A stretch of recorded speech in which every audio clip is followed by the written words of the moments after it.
नमस्कार दोस्तों, welcome back to your own channel wealth. आज 13 अगस्त 2026 आज थर्सडे का दिन। कैसे हैं आप लोग? आई एम श्योर आप लोग अच्छे होंगे। निफ्टी 50 के बारे में बात करें सो दोस्तों, निफ्टी 50 में कल के दिन हमने डिस्कस किया था कि मार्केट में वीकनेस कंटिन्यू रहेगी, क्योंकि निफ्टी 50 ने कल के दिन 24,450 के नीचे क्लोजिंग दी थी।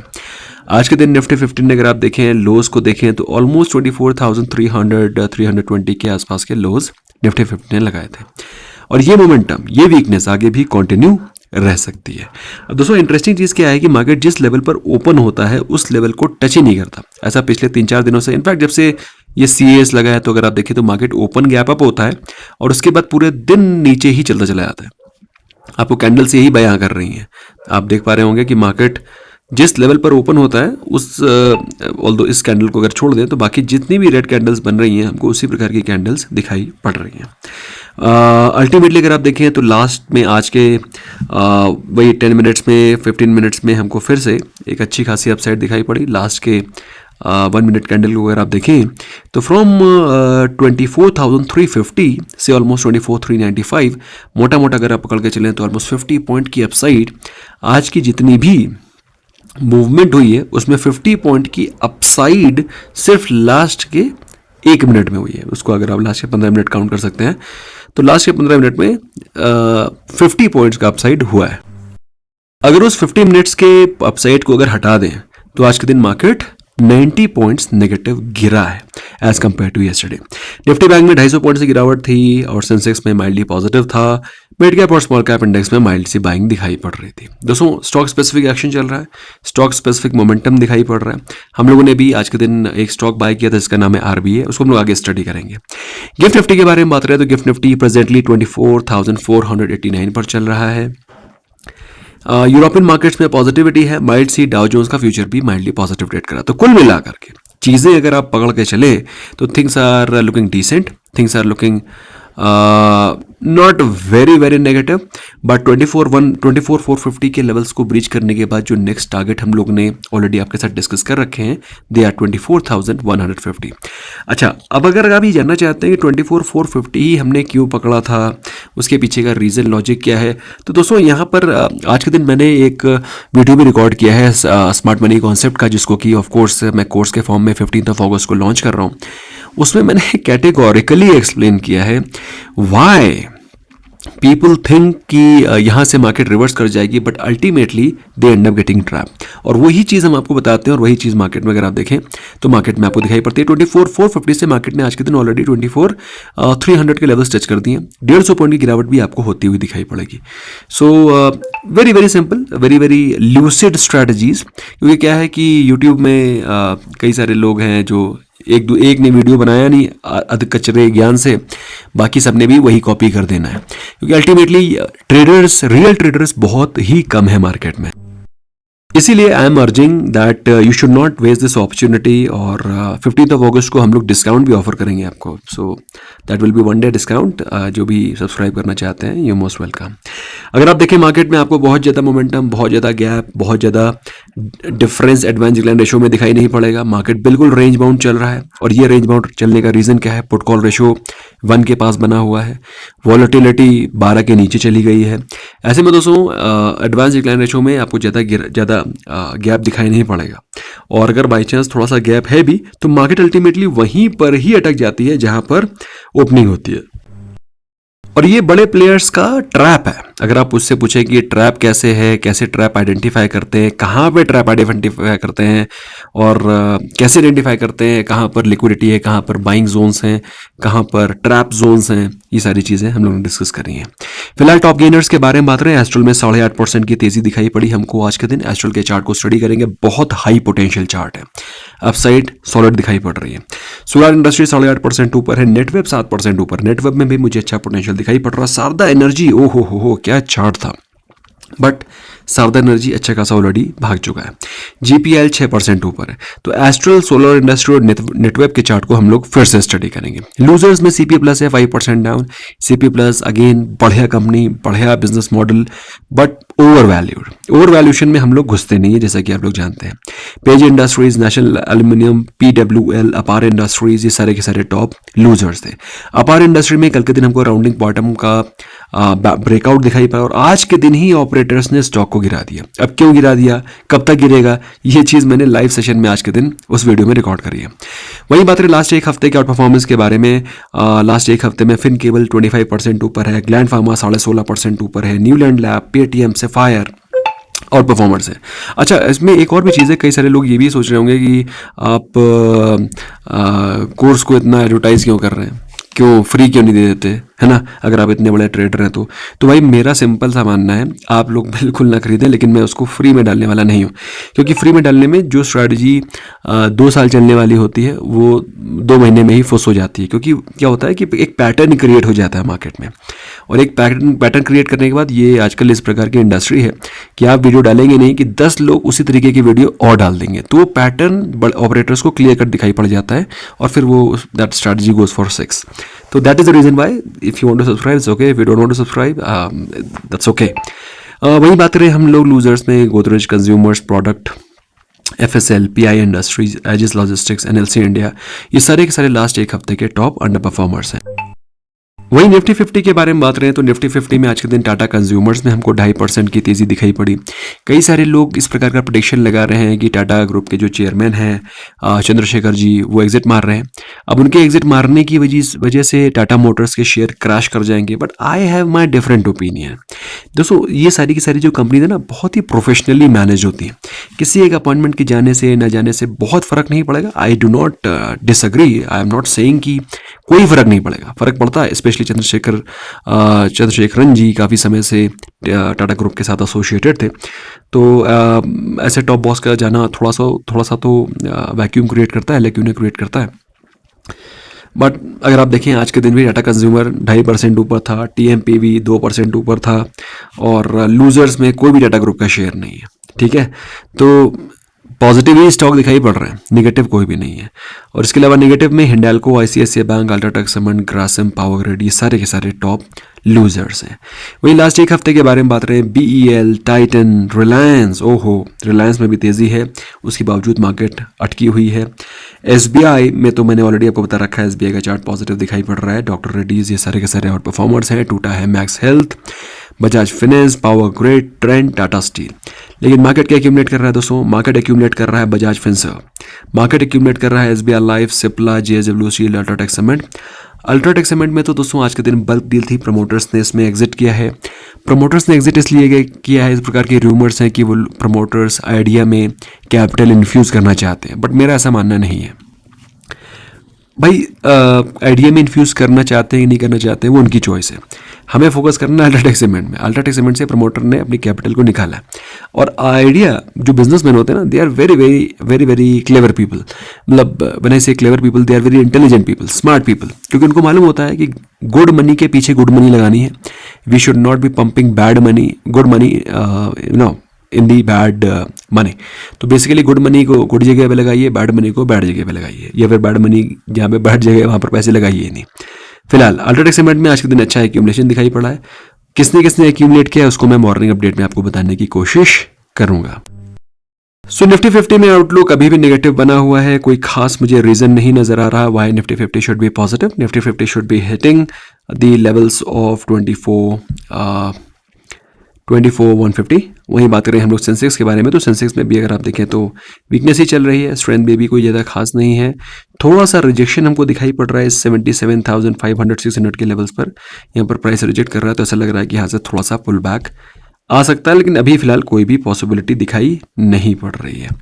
वहीं निफ्टी बैंक के बारे में बात रहे तो निफ्टी बैंक भी पिछले 2 महीने से कंसोलिडेट कर रहा है, कोई बहुत उम्मीदें हैं नहीं। आज के दिन भी हम लोगों ने इसके पुट ऑप्शन को बाय करने की कोशिश करी थी, बट वो कोशिश नाकामयाब हो गई, क्योंकि हमारे जो लेवल्स हैं वो ट्रिगर ही नहीं हुए। अगर आप देखें तो आज 13 अगस्त है, हम लोगों ने सोचा था कि ये समहाउ अगर 57,500-600 के जोन को ब्रीच करेगा, एक सॉलिड ब्रेकडाउन आएगा, लेकिन भैया वो हुआ ही नहीं। बट ठीक है, can't help it, we can't help it, क्योंकि अल्टीमेटली क्या है ना, अगर ये ब्रेकडाउन होता तो भीषण गिरावट दिखाई पड़ती और 57,300 के लेवल्स आते हैं, ये लेवल। लेकिन चूंकि ये टूटा नहीं तो कुछ कर नहीं सकते थे। और पिछले 2 महीने से निफ्टी बैंक कंसोलिडेट कर रहा है, अपॉर्चुनिटीज़ कम है।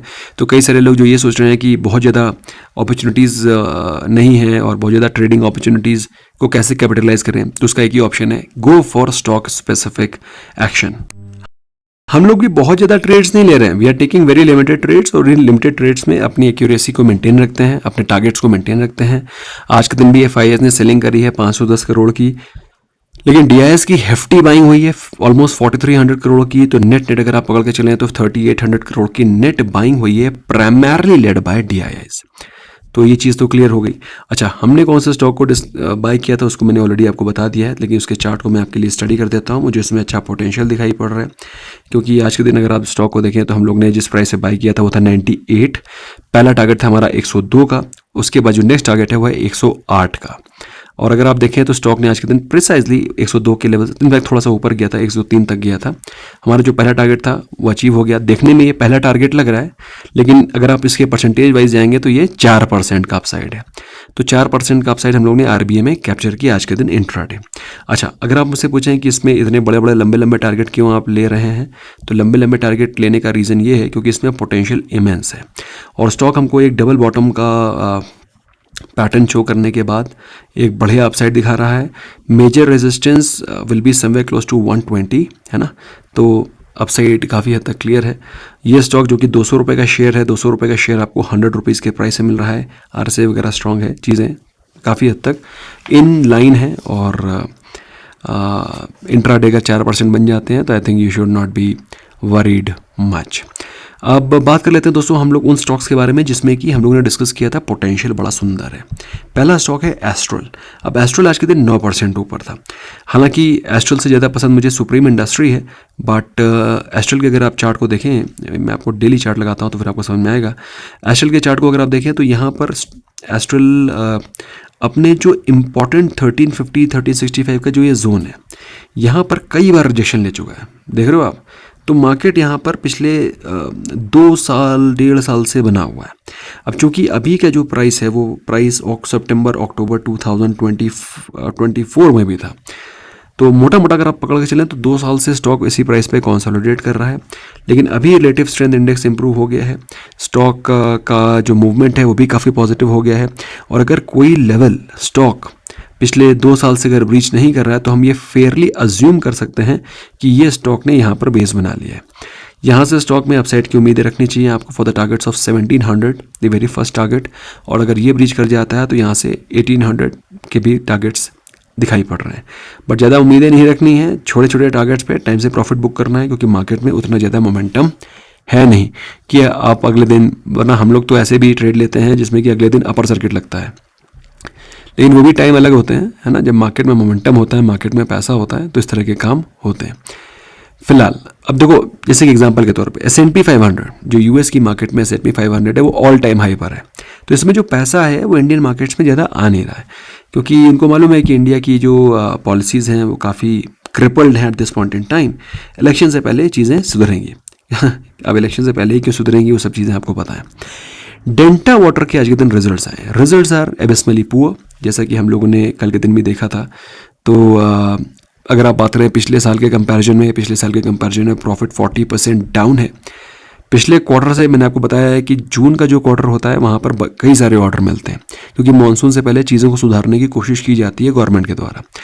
तो डेल्टा वाटर को अगर आप देखें तो पिछले साल के कंपैरिजन में प्रॉफिट 40% डाउन है, रेवेन्यू पिछले साल के कंपैरिजन में 13% डाउन है, मार्जिन पिछले साल 33% था जो कि रिड्यूस होकर के भी 22.5% आया है, एंड प्रॉफिट भी पिछले साल के कंपैरिजन में डाउन है। कुल मिलाकर के results are not very aggressive, not very good. Stock 320 के लेवल पर आ गया है। यहाँ से अगर स्टॉक 320 के लेवल्स को ब्रीच कर जाता है तो स्टॉक में fall further and may touch to 80 levels. तो ये नज़रें रहनी चाहिए आपकी।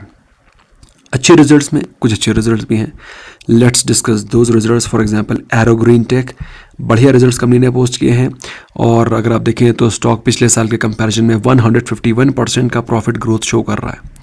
देख रहे हो, पिछले क्वार्टर के कंपैरिजन में 270% का प्रॉफिट ग्रोथ शो कर रहा है।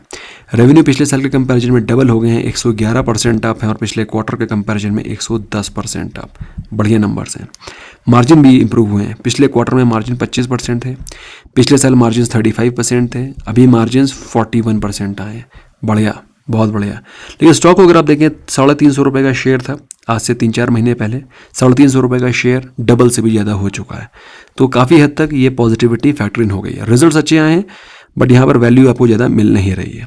गलती से भी 800 के ब्रेकआउट पे एंटर करने की कोशिश मत करना, क्योंकि यहाँ पे आपको स्मार्ट मनी अच्छे से ठोक देगी। ठीक है, be cautious, that's what I can say. Ultimately it's your choice.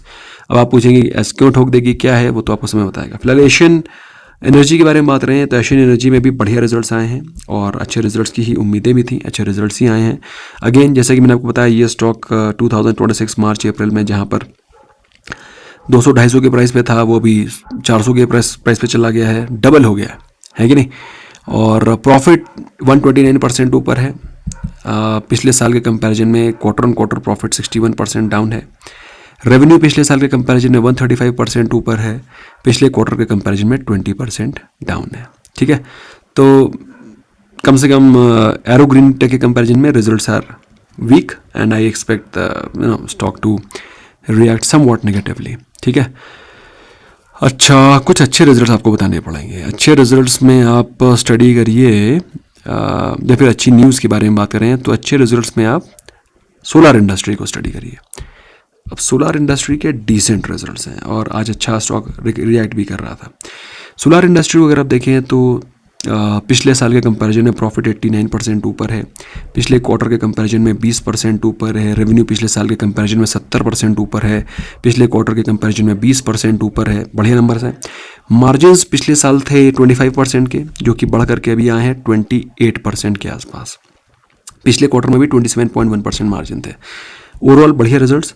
अच्छा, स्टॉक के बारे में बात करें तो स्टॉक कंसोलिडेट कर रहा था काफ़ी समय से, पिछले 2-2.5 महीने से स्टॉक कंसोलिडेट कर रहा था। ये चार्ट स्ट्रॉन्ग है, इसको आप ये नहीं कह सकते कि ये नीचे गिर जाएगा, क्योंकि इसने कंसोलिडेशन के बाद ब्रेकआउट दिया। ओवरऑल बहुत ही पॉजिटिव दिखाई पड़ रहा है। हाँ, ये स्टॉक अगर रिट्रेसमेंट पे आपको 19,000 के आसपास मिलता है, ग्रेट अपॉर्चुनिटी, जो कि मेरे हिसाब से पॉसिबिलिटी इसके 19,000 के आने की बहुत ज़्यादा है।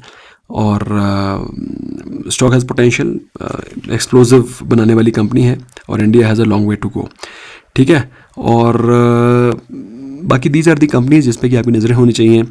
अपोलो हॉस्पिटल ने अपने टारगेट्स बड़े अग्रेसिव दे दिए हैं कि वो अपनी बेड कैपेसिटी को 14,100 करने वाले हैं बाय FY31, और वो सारा का सारा जो एक्सपेंशन करेंगे वो अपने इंटरनल फंड से एक्रूवल से करेंगे, कहीं से लोन नहीं लेंगे।